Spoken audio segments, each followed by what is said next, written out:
এই রাজ্যে নারী ঘটিত অপরাধজনিত ঘটনা বলুন, দুর্নীতি বলুন, নেশার কারবার বলুন, এই ঘটনাগুলিতে অধিকাংশ ক্ষেত্রেই আমরা লক্ষ্য করেছি যে শাসক দলের তাদের নেতা নেত্রী থেকে শুরু করে তাদের মদতপুষ্ট সমাজ বিরোধীরা তাদের দ্বারাই সেগুলি সংঘটিত হচ্ছে।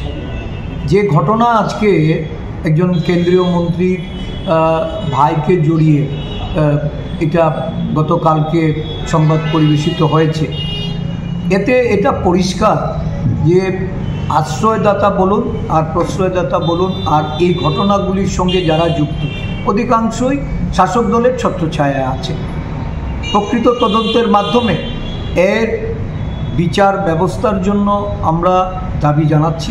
সাথে সাথে আমাদের দাবি থাকবে যে কেউ যেন কোনো ধরনের শাসক দলের সহায়তায় তারা যেন এর থেকে মুক্ত হতে না, পুলিশের একাংশের সহযোগিতা নিয়ে আমরা এমনও বলছি যে থানাগুলি এখন করায়ত্ত করার জন্য শাসক দলের এই জেলা নেতা, মণ্ডল নেতা, নানা পর্যায়ের নেতারা তারা এখন এটাকে তাদের হস্তগত করছেন, কলুষিত করে চলেছেন।